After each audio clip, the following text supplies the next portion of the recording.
This final short video in this module is just to cover the mail alert field again.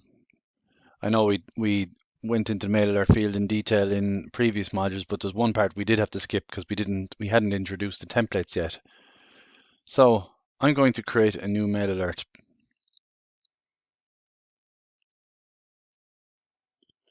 and we'll just say invoice.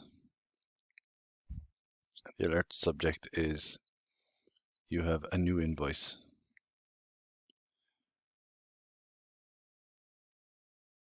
So we untick this and just click any date, but like I was saying, all this is going to be removed pretty soon, and possibly even by the time you see the video, you won't see this. It's not relevant anymore.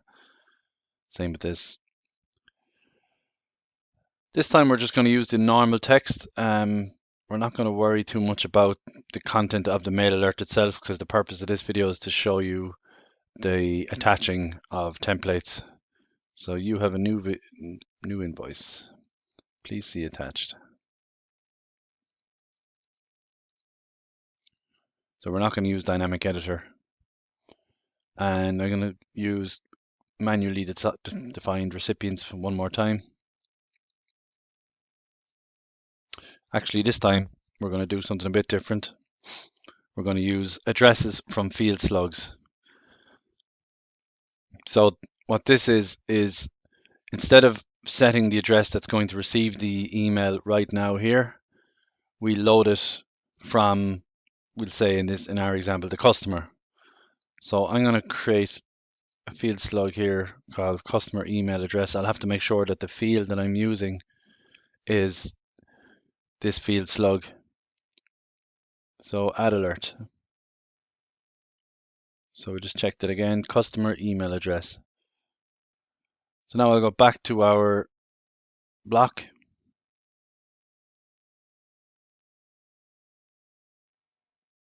And I'm going to create a field called customer email address.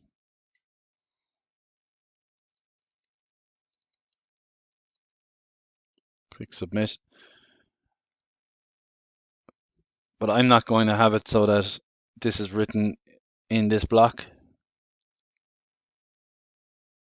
In fact, I'm going to change it to a plain data field.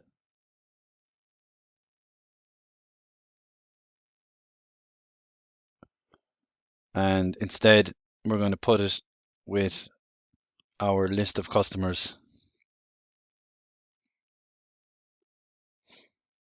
So email address.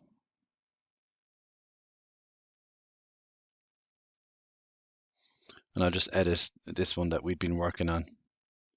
I'm going to pick an address that we know we can use. So I'm going to use Mailinator again and just call it example Blocworx at mailinator.com.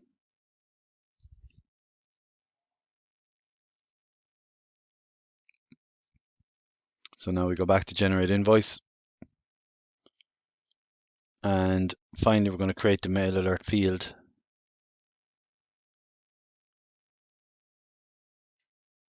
So we'll just come down here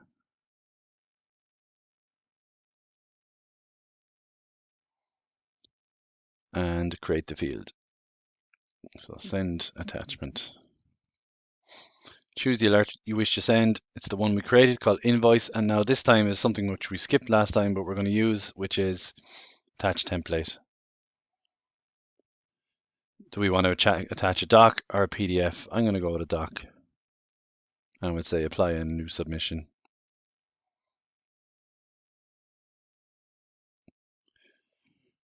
I'm just going to update the template one more time. And the reason is because I would like to get the file name properly put into it. So sample invoice, because the last one I had didn't have the invoice number anymore. So we'll just say Blocworx invoice, and then we're going to put in the invoice number. We'll upload our sample file.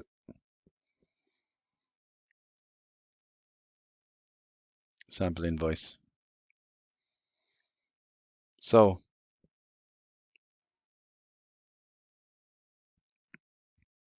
let's try it out. We'll just say BLC 995544. Now we need to get our customer. Things are a bit messy here. Generally, what I do is at the end we tidy up everything and we make it very user friendly, but that's for future videos. So, test customer. I forgot to actually add the rule that will populate the email address. So now I just need to do that. Go to edit mode. While I'm here, I will tidy up. So we'll choose the customer category and then customer name. We'll apply the rule here. So we're already populating the address. So now we're going to do the same thing. Populate with data from elsewhere. The block to look up is data for drop down and other fields. Data required field is the email address. And we're going to populate customer email address. And we're going to use the customer name as the lookup.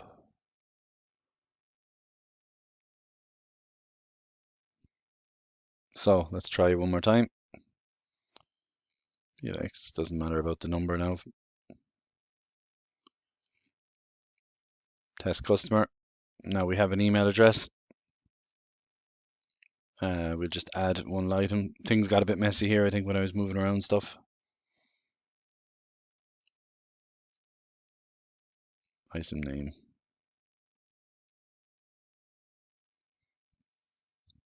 And we might as well sign this. Press apply. So now we check, are we happy with everything?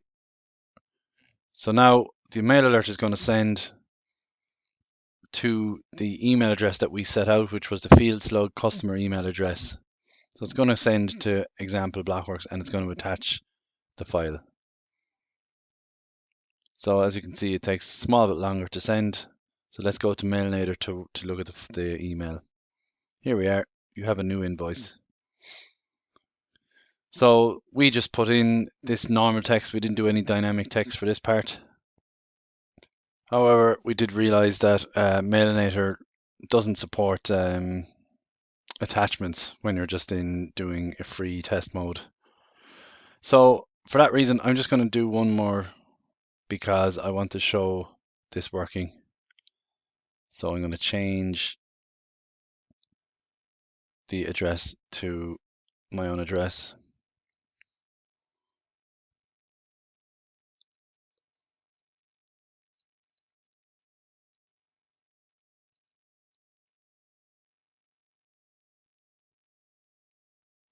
And we will go back to the invoice.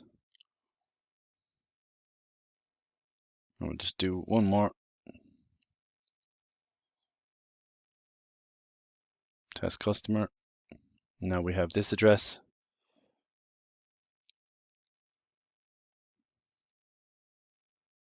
Add the item. Do a signature. Press apply, and this time we go again. So now we'll go to our mail and we'll see the new invoice attached. We have our text here, and there's our invoice with the name set. That's it. Next stage of this module is going to be the assignment to build a invoice system. Thank you. Goodbye.